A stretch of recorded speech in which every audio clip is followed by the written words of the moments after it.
আমি এই উদ্যোগটাকে খুবই প্রশংসনীয় একটা উদ্যোগ মনে করছি।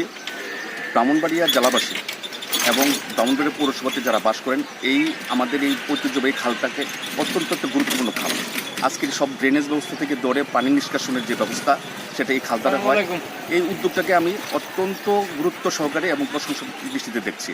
এখন যেই অবস্থা দেখছি, সূচনা যখন হয়েছে, যেই ত্রুটিগুলি থাকবে সেগুলি সংশোধন করে আমাদেরকে এটাকে একটা স্থায়ী রূপ দিতে হবে। সেই জন্য আমি মনে করি এখন যে দুপাশে মাটি তোলা হচ্ছে, সেই মাটিগুলি যদি এখন এই বর্ষা সিজনে এই মাটিগুলি আবার ভেঙে আবার যে কি সেই হয়ে যাবে, যে আমাদের তাতে আমাদের ক্ষতিপূরণ আরও বেড়ে যাবে। সেই জন্য আমি মনে করি যে অতিরিক্ত যে মাটিগুলি আছে এবং উঠবে, সেগুলি যেন দ্রুত এখান থেকে অপসারণ করে নির্দিষ্ট জায়গায় ফেলা হয়। শহরের মাঝখান দিয়ে বয়ে যাওয়া এই টাউন খালটি যে প্রায় 5 কিলোমিটার তিতাস নদী থেকে উৎপত্তি হয়ে তিতাসে গিয়েছে। তো আমাদের তরি বাংলাদেশের পক্ষ থেকে দীর্ঘদিনের আন্দোলন ছিল এবং দাবি ছিল যে টাউন খালটি যে ময়লায় দূষণে এবং দখলে অবস্থা মানে সঙ্গীন হয়ে গিয়েছিল, সেটি থেকে উত্তরণের জন্য। তো আমরা গত জানুয়ারি মাসে দেখেছি যে পৌরসভার উদ্যোগে এবং জেলা প্রশাসনের তত্ত্বাবধানে এই খালটির পরিচ্ছন্নতা কার্যক্রম শুরু হয়েছে এই শহরের থানা ব্রিজ থেকে ধরে তিতাস নদীর মুখ পর্যন্ত। এখন পর্যন্ত যে পরিচ্ছন্নতা কার্যক্রম হয়েছে তাতে আমরা আশাবাদী যে খালটির এই অংশ দৃশ্যমান হবে এবং ভালোভাবে সেই কাজটি হবে। আর আমাদের যে দাবি থাকবে এই অংশের কাজের সময় যে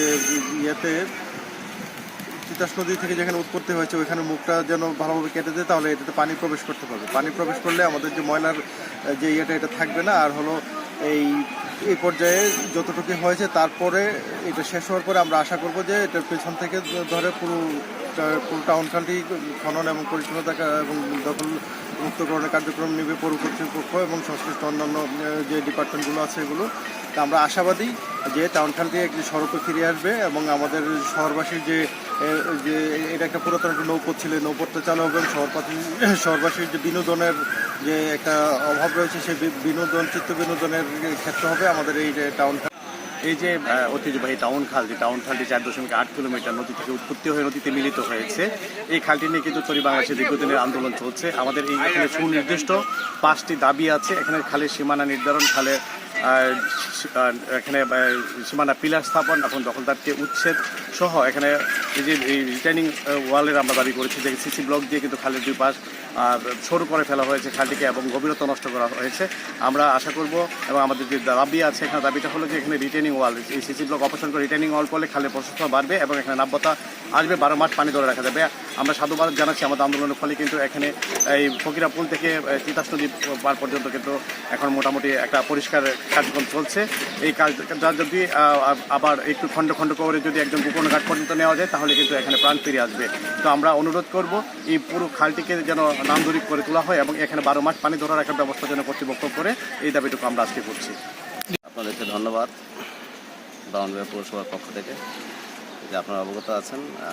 আমি যোগদানের পর থেকে আমরা এত সুন্দর একটি উদ্যোগ গ্রহণ করেছি যে টাউন খালের যে ঐতিহ্য ফিরিয়ে আনার লক্ষ্যে স্থানীয় গণ্যমান্য ব্যক্তিবর্গ, সুশীল সমাজের প্রতিনিধি, জেলা প্রশাসন সবার দাবির প্রেক্ষিতে কিন্তু আমরা কাজে হাত দিয়েছি। প্রাথমিক অবস্থায় আমরা একটা কাজ করেছিলাম নিজস্ব উদ্যোগে, তারপরে আমরা টেন্ডার প্রক্রিয়ার মাধ্যমে এই কাজটি, এখন যে চলমান কাজটি রয়েছে এটা আমরা টেন্ডার প্রক্রিয়ার মাধ্যমে সম্পাদন করার চেষ্টা করছি। তো আপনাদের যে দাবি, আমরা ইতিমধ্যে 1/2 কিলো এর কার্যক্রম গ্রহণ করেছি, বাকি কিন্তু আরও প্রায় 1.5 কিলো বা 2 কিলোমিটার রয়েছে। তো সেটা একটা বড় বাজেটের একটা বিষয়। 4 কিলোর মধ্যে কিছু একটা অংশ পানি উন্নয়ন বোর্ডের পক্ষ থেকে করা হয়েছে। রেস্ট অফ দ্য পার্ট 1.5 থেকে 2 কিলো, এটা মনে হয় যদি আমাদের বাজেট বা আর্থিক সক্ষমতার উপর নির্ভর করে এই কাজটা আমরা করতে পারবো কিনা। কিন্তু আমাদের সদিচ্ছার অভাব নেই, আমাদের ঐকান্তিক প্রচেষ্টা রয়েছে। আমরা এই কাজটা সমাপ্ত করার একটা ইচ্ছা পোষণ করেছি। আমাদের ইচ্ছা আছে। তারপরে আপনারা জানেন যে নতুন সরকার দায়িত্ব গ্রহণ করার পর থেকে মাননীয় প্রধানমন্ত্রী কিছু উদ্যোগ গ্রহণ করেছে, যেগুলো আমাদের অগ্রাধিকার ভিত্তিতে করতে হবে। তার মধ্যে পরিষ্কার পরিচ্ছন্নতা অভিযানের একটি বিষয় আছে, নদী, খাল, বিল, জলাশয় এগুলো দখলমুক্ত করার একটি বিষয় আছে এবং খননের বিষয় আছে। তার এই ধারাবাহিকতায় আমাদের বিভিন্ন মন্ত্রণালয় থেকে কিন্তু আমাদের কাছে তথ্যপত্র চেয়েছেন এবং ব্রাহ্মণবাড়িয়া পৌরসভার যতগুলো খাল রয়েছে, বিশেষ করে তিতাস নদী সহ আমরা কিন্তু ইতিমধ্যেই তথ্য প্রেরণ করেছি এবং একটা কর্মপরিকল্পনা আমরা দিয়েছি। আগামী 180 দিনের মধ্যে কী করব এবং নেক্সট ইয়ারে কী করবো এবং বাকি 4 বছর বা 5 বছর আমরা কী কার্যক্রম গ্রহণ করবো সেই বিষয়গুলো কিন্তু আমরা ইতিমধ্যেই সরকারের দৃষ্টিগোচর করেছি। তো আমরা আশা করছি যে আমাদের উদ্যোগ আছে, পাশাপাশি মন্ত্রণালয় থেকে যদি আমরা কিছু বাজেট পাই বা বরাদ্দ পাই তাহলে বাকি কাজগুলো আপনাদের সবাইকে নিয়ে সম্মিলিতভাবে আমরা করার চেষ্টা করব।